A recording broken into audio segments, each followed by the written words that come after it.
ముఖ్యంగా నేడు చూడొచ్చు ఇబ్రాహీంపట్నంలో బీఆర్ఎస్ బీజేపీ ములాఖాత్, అదేవిధంగా క్యాతన్పల్లిలో బీఆర్ఎస్ అక్రమ రాజకీయ వ్యభిచారం చేసి బీఆర్ఎస్ మున్సిపాలిటీని వారి యొక్క వ్యవహారంతో రాజకీయ వ్యభిచారం చేసి ఇలాంటి రాజకీయ వ్యభిచారం ఎక్కడ మనం చూడలేదు.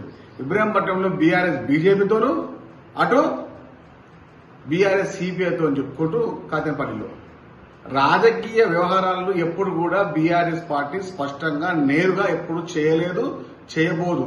ఎందుకంటే రాజకీయ వ్యవహారాలకు బస్టు పట్టించే చేత బీఆర్ఎస్ పార్టీది, అది కేటీఆర్ది.